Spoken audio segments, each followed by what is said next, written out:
Orders are due this week at I Want More Comics and Games for many great items. Always check out our final orders due page to get your books and beat the release week rush. We work to list every available and open order comic, trade paperback, and manga so you can get exactly what you want.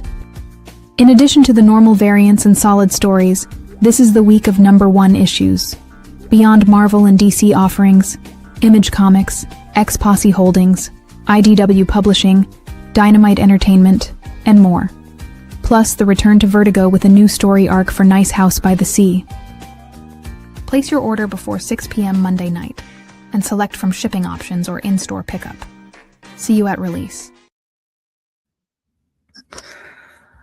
It's Sunday. The colors are brighter for reasons I don't know. Everything sounds better.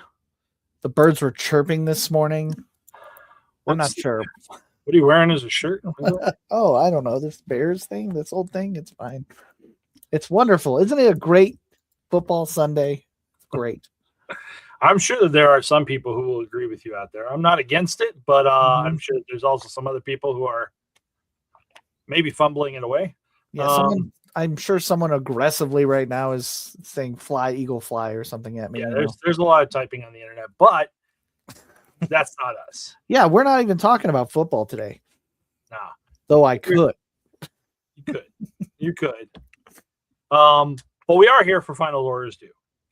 Everyone can follow along at home by directing your web browser to iwantmorecomics.com, using the shop button at the top, and then final orders due. And you get to this wondrous page of all the different offerings that all the publishers would like us to commit our orders to, and we sure would love your help to know what you want so that we order the right things. So for that reason, we do a show, we bring it together, we allow you guys to get involved with it and place pre-orders.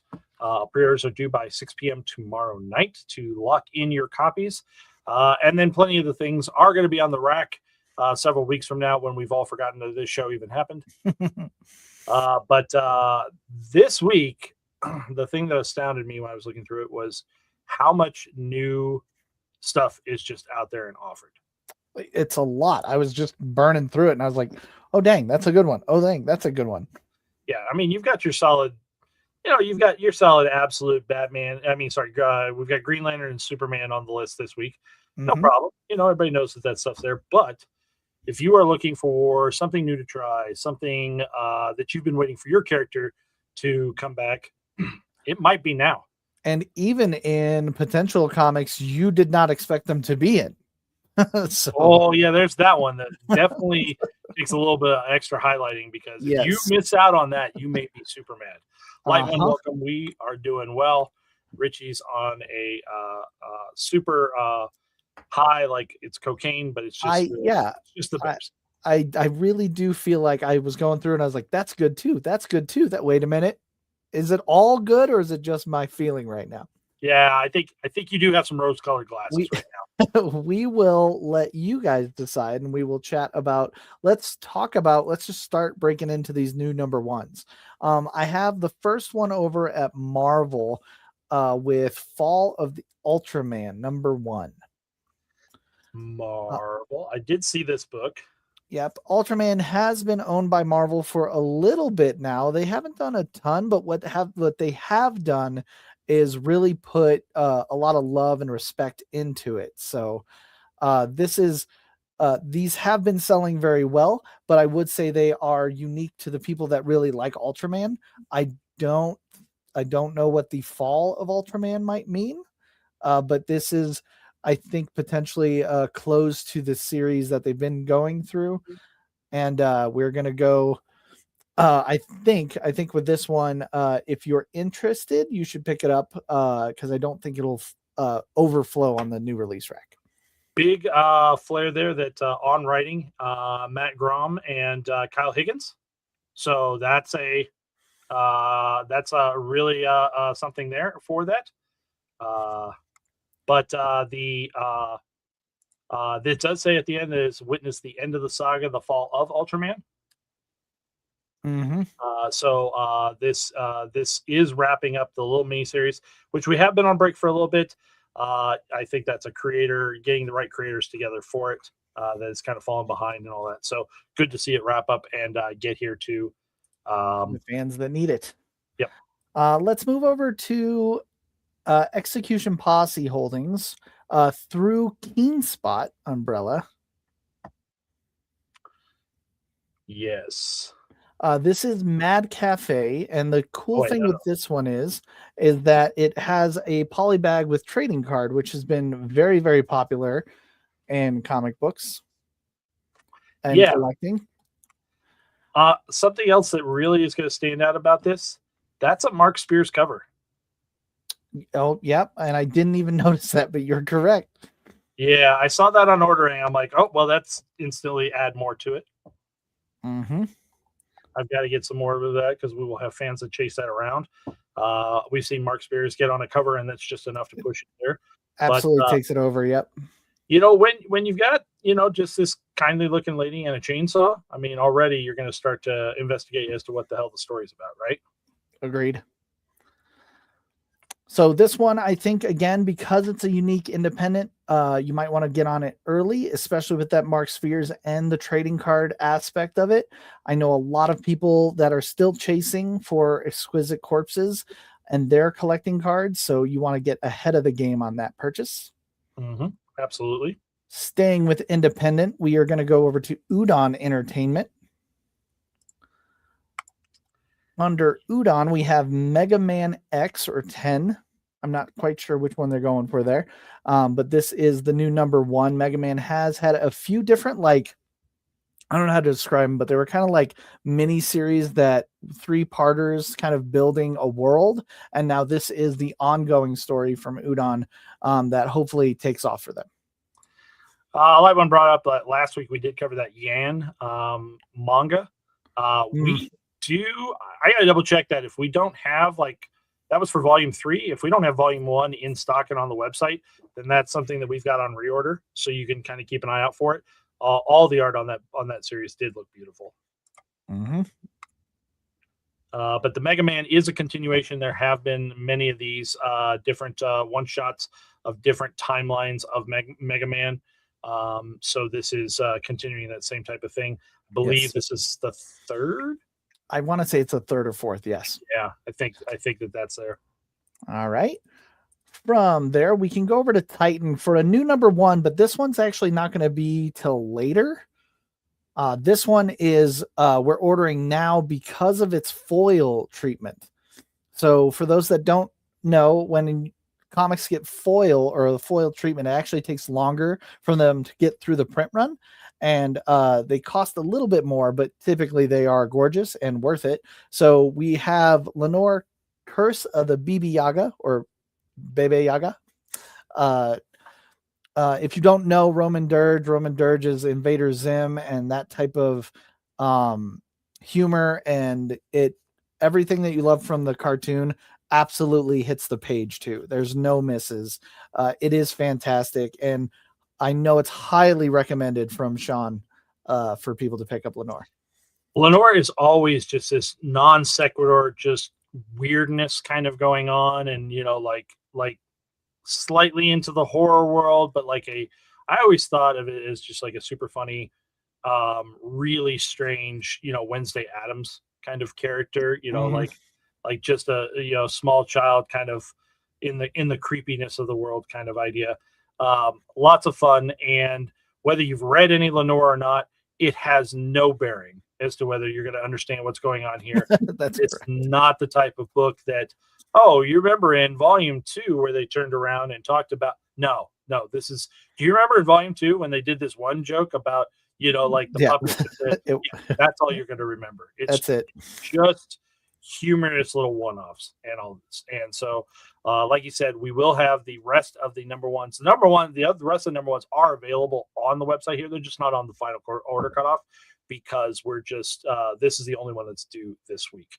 The $14.99 foil edition is like their little premium version, which I think is a perfect reason to do the final order final orders due show because of this exact thing. Because a lot of people will go, I thought I had till next week. That's true on everything else, but you have now to get this one, the foil. Yep.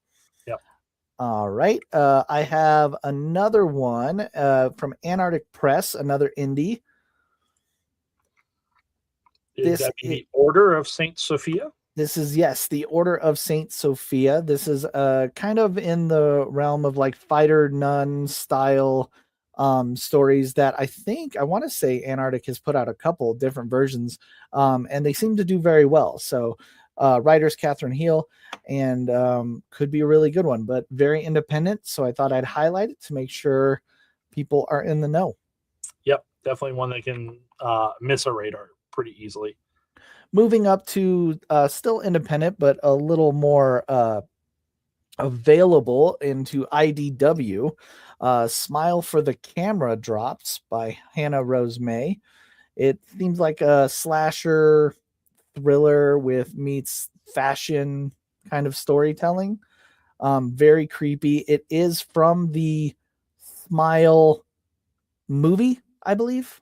The franchise that you've seen 1 and 2, I believe, are out now. So if you're into those films, I think you want to jump on this. I think we'll be in for some really nasty, creepy adventure on that bad boy. There is 4 different covers there, and I think that each one stands great for its own reason. Obviously, the main cover, it's just got a good look to it. Mm-hmm. Becky Cloonan is someone who always plays with, colored tone palettes kind of Absolutely. idea. Yes. Delivers really well for that. The Kevin Wada is excellent for, like the feel of, a fashion magazine into the creepiness of that. Mm-hmm. But I think that one of my favorites there is just funny to me is the mirror foil. Yes. So this here is designed it's going to be, a foil cover that you would like see yourself in the reflection to complete the art kind of idea. And I always like a little clever idea like that where they put something together. So it'll be fun to see how that turns out. Excellent. We will while we're on IDW, yes, I have a question for you. Shoot. I need a better understanding about what the hell is Shredder doing? He's writing a weird He-Man lizard thing. I'm not sure. Like, did he find a dinosaur? Did he give a mutant thing to like an iguana? I know this much that they're going through every dimension of Turtles, and if you've ever tried to dive into like how much IP there is for Teenage Mutant Ninja Turtles, you will go cross-eyed trying to find all of it. So this could be either from the very, very dark corners of a reference in Turtles lore, or something absolutely new they're bringing in for Battle Nexus, which is just insanity. It's already issue 2 is out, and I've had a blast with it. Yeah, so I saw the Santa Luco cover, and I was like, oh, okay. Yeah, like that. Anything Santa Luco has been fire. Yeah. So I just had to step on that for a minute. So thank you. Yes, always ready to talk about Turtles. I was going to go over to Dynamite Entertainment to talk about Thundar the Barbarian. I know a lot of people that have been kind of on top of the classic cartoon that people have been bringing, or Dynamite specifically has been bringing back out into comic books. But the thing that caught my eye here is Thundar, written by Jason Aaron. Yeah. Which tells me that this is going to be under the radar, very, very good. I don't think you need to be a huge Thundar fan to get into it. I do think that if you like Barbarian stories and maybe missed out on the cartoons of old, Thundar is going to be serious. I think a serious opportunity to enjoy. So lots of different covers here, lots of different artists. Bjorn Barons, Matina, Linsner, great options on that. Cho on the that's Michael Cho on the main cover there. There is a mystery blind bag that is I believe it's one issue inside this blind bag. Dynamite does different versions. There's not multiple copies inside this. It's just one, but it does say it features a special blind bag variant. One edition of the historic first issue selected randomly for a range of variant covers exclusive to this offering. So when they say that, and it says including a brand new one by Dan Panosian, which Dan Panosian's not one of the ones that's orderable. So I do think that it is much more fun when people can turn around inside this, get their hands on something that's unique instead of just buying one of the ones that you would have normally picked. I agree with that wholeheartedly, especially with Dynamite, because they are so vast in their cover selection. It just works very well. We are going to stay with Dynamite because of the crossover event here that you've already jumped right to. We are going to talk about the awesome idea of Archie and the Army of Darkness. Archie has been crossover kind of experimenting with several titles, and I am kind of here for it. But Army of Darkness is just one of those really funny ones that I think is going to be a blast. I think they're not going to pull punches. And if you've read any of the crossovers so far, the unique thing that they've been doing is trying to make sure that though they keep Archie, they do not soften the crossover aspect of it. So it typically tries to work within the world of Archie in a frustratingly like realistic kind of or options. So Jay and Silent Bob was like that. Alien, when they did that, it was like that. And I cannot imagine what Army of Darkness and Archie is going to be. It's going to be a blast.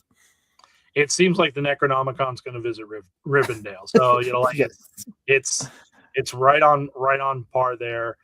You do have quite a few, again, variant options like Dynamite likes doing. The blind bag is one that has 2 copies of the book instead of just one. That's why it is a little bit more cost-wise on that. But some really could be a lot of fun right there in all this. I do think that the A cover from Robert Hack is just too stellar. It's too good. It's everything that you want it to be right there. I want to go back to Oni Press for one more independent title that I think is just, here's the thing, is that we here at I Want More Comics are fans of a certain writer. We found out in 2020 when we were sorting a lot of comics, when we had to close the doors, that a name kept appearing, and that name was Cullen Bunn. Cullen Bunn is our award system for our best of the year titles, because we just think Bunn is someone you should try to be when you're in this industry. The man just drinks and makes great comics. That's what he does. We have a show featuring all of what we decide is going to be the best of 2025. It will be on our stream sale on January 24th or 22nd. And I invite you all there. If you haven't yet, join our Discord at I Want More Comics, because all of the nominees, the breakdowns are for what we're going to give away. All of that will be on our Discord this year. So take a look at it, jump in and chat with me about comics. It's what I'm here for. So, but all that said, the great Cullen Bunn is taking on a new story called The Autumn Kingdom. And it feels like just a really unique thriller horror, which Cullen Bunn, writer of Harrow County, is very, very good at. This is going to be a horror story mixed in the world of the Fae or fairies, with 2 kids trying to save their parents from an eon old blood sacrifice. I think it's going to be right with like unique colors and just have a real like out of world eeriness to it that will be a joy to read. Christopher Minton is doing the art on this, and you would have known the name from Hellboy and the BPRD. So excellent. If you want to talk about thematic matches, like it's exactly there. All right, so let's get into the big 2 and talk about their few number 1s coming out. We'll jump over to Marvel first and talk about some X-Men that seem to be getting some love. The first one is going to be Wade Wilson Deadpool number 1 is coming out. Yep. With Benjamin Percy at the helm. Undeadpool ended.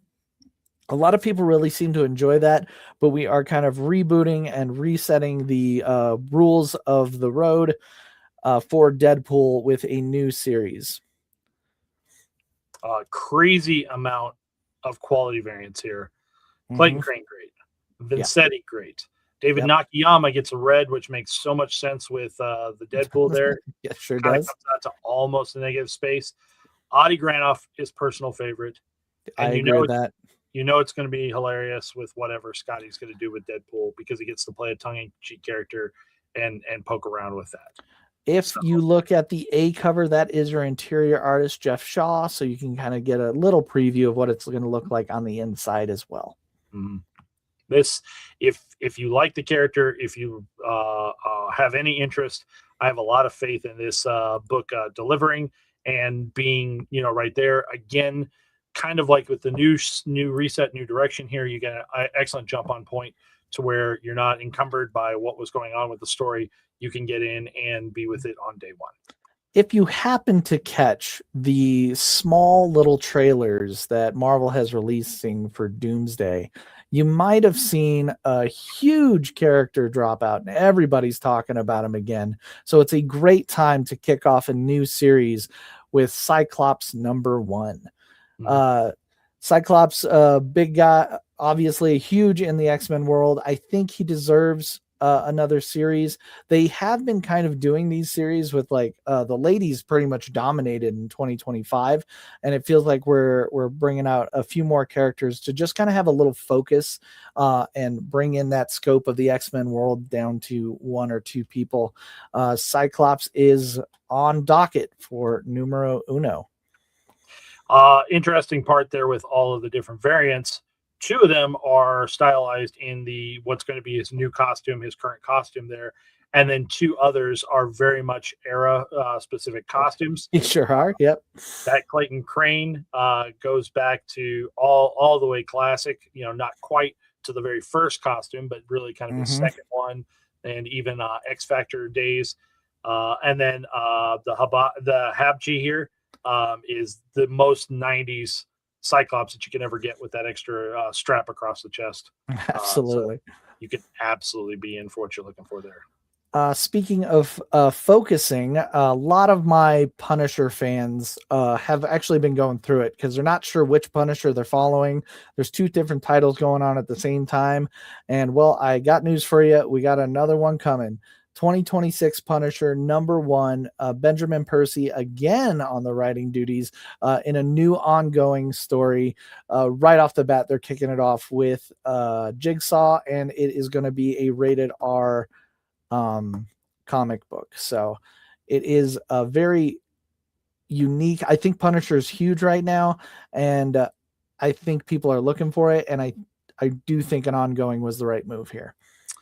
2 outstanding variants that really kind of rise up here. I wish I could see the art on this, and I'm hopeful that maybe they even release it tomorrow morning. But the John Tyler Christopher negative space variant is really great, and I expect that to blow up. But Stegman on a foil, that's going to look really, really nice. Yes. So, and while we're on the topic of variants, you probably don't want to miss, we're going to talk about another #1 that is going to focus on a unique member of the Star Wars lore. It is Star Wars Jar Jar #1. I think, I can't tell if it's a one-shot or not. It might be a mini series, but I don't know. But this is going to be a small story explaining what Jar Jar's role was in the Rebel Alliance.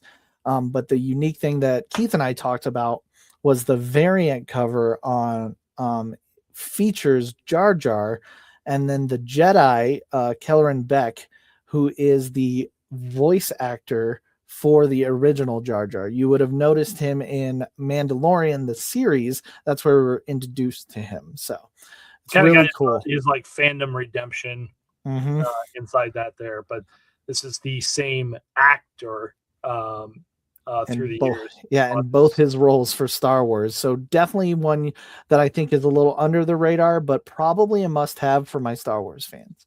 Yeah. Yep.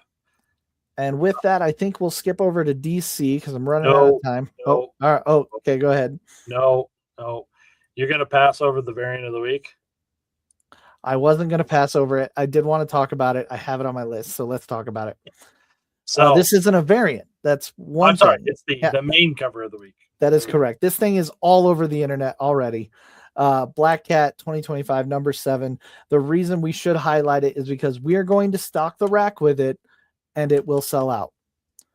That's it. I'm telling you right now, Keith will do his best, and he will order a significant amount, and it is going to be gone before the weekend. There's nothing we can do about it. There is something you can do about it right now, and make sure you get one in your cart this weekend. If you like this cover, you need to pre-order. Correct. I'm saying that fully well knowing that it's going to be big, fully well knowing that I'm going to turn around and order way more than I ever would on this title. And like you said, I can't guess high enough on this book and be sane in business. You know what I mean? Like, yes, a gorgeous ordering 5,000 of them still not a good move, but it is a stunning Adam Hughes cover for the regular issue, and everything about this cover is unique. It speaks volumes and will be one of those covers that carries on like Adam Hughes has done so many times. It's just another one in his notch for a cover that will pass the eons of time. Yeah. Excellent reasoning. I did miss one number 1 in Image, so I'll hopefully get to that. Let's start with DC. DC has DC KO Boss Battle. It's the one I really wanted to talk about because it's so unique and just insanely interesting. I've seen little snippets kind of be floating around the internet right now of it's actually Sophia from Beneath the Trees just going toe to toe with Joker. And that is what this book is. We didn't know why this comic existed, but it doesn't really matter because of the fun that's going to come from it. This is called DCKO Boss Battle, where all of the members or contestants that are remaining in DCKO are going to be going up against random bosses from every dimension in existence. Notable ones that are like Red Sonja, Vampirella. We have Sub-Zero, Scorpion. We have Homelander versus Superman, which I think is alone why we need this book. But we also have like Beneath the Trees, and then there's a couple. I know there's like a doll from Annabelle. Thank you, Annabelle from the horror series. This is going to be wacky. Sabrina. Sabrina the Teenage Witch is on this. Yes. This is wild. It is going to get crazy. If you've been reading DCKO, they've been just shooting for the stars anyway. So it feels kind of like a massive fan service. Let's just see what we can do. And why not? Excellent book. There's going to be a ton of great variants for it. Highly recommend you pick the variant you want in this case, just to make sure it doesn't run out before you get to the shop. Derek Robertson, who is the person that did The Boys, is doing the Superman versus Homelander. Ooh, that's going to be a good cover. Yeah. Frank Cho, who has done so much at Dynamite, is doing Red Sonja, Vampirella versus Wonder Woman, right? Mm-hmm. And all this. Melikov has got the AEW because they're still tying in. There was whoever this is from AEW is going up against Lex Luthor in the book. Excellent. Jeff Spokes has a whole scene of everybody there. Mm-hmm. There's Patrick Horvath with something Beneath the Trees where nobody sees in the Joker. It's fan service at its highest level. We're all here for it. We 100%. Support. I'm ready. Let's go. DC also, to Keith's comment earlier, they were tying everything to AEW. So there is a DC meets AEW in a explode out of the ring and into the DC universe. The superstars of All Elite Wrestling will be fighting DC. So all my wrestling fans, especially AEW, if you want to jump in, now's the time. And I think this is a one you should really focus on because it's going to be a hard one to order for us. We can't really, like, nobody comes in and says like, I'm a DC fan, and by the way, I'm a huge AEW fan as well. Like, that's just not something that comes up all the time. So make sure to ask for one and get one ordered for yourself before the cutoff date. Richie would absolutely recommend you, if you don't know what to do, to get the DWJ. Yes, that's all you ever have to do. I mean, if it's just search on here for Daniel Warren Johnson, just grab it. No matter what it is, it just doesn't matter. Quick mentions of 2 different Valentine's Day specials. We have Superman Chains of Love. We have Supernatural's Valentine's Day special. Both of those will be on. And then one final mention as we close out. I wanted to talk Image Comics and Brett Bean's new series, Dork, which is Brett Bean. If you don't know, you know them, but you're not sure you know them. He is the illustrator that took over illustrating duties from the great Scotty Young. He's been doing I Hate Fairyland for a very, very long time. And this is his own creator series with kind of the same, I want to say feel. I don't want to say feel, but like it's a it's got energy, same energy. Yes, vibe. Thank you. It is the same vibe. I love the look of it. The synopsis has it explaining as just like a runt finding himself lost into a all never-ending war, and he is kind of lost at what to do. I think it's going to be a blast. Get in on the first bit. Don't miss out. Yep. Solid, great stuff there.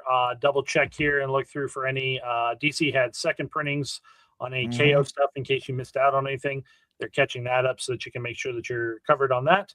But plenty of great offerings, plenty of selection. Have fun picking and choosing what you're looking for. But just so much stuff this week, we can't even cover it all. Yeah, I didn't get to any trades. There are really cool ones out there. There's a really cool omnibus hardcover for the Messiah from X-Men that has excellent covers, and there's just a lot of stuff. So don't miss out, guys. It's a huge week. Yep, great stuff. Thank you, one and all, and we will turn around. See you this week. We'll be back Tuesday with the new release rack, the hype show, and Wednesday with the stream sale. See you then. Orders are due this week at I Want More Comics and Games for many great items. Always check out our final orders due page to get your books and beat the release week rush. We work to list every available and open order comic, trade paperback, and manga so you can get exactly what you want. In addition to the normal variants and solid stories, this is the week of #1 issues. Beyond Marvel and DC offerings, Image Comics, X-Posse Holdings, IDW Publishing, Dynamite Entertainment, and more. Plus the return to Vertigo with a new story arc for Nice House by the Sea. Place your order before 6 p.m. Monday night and select from shipping options or in-store pickup. See you at release.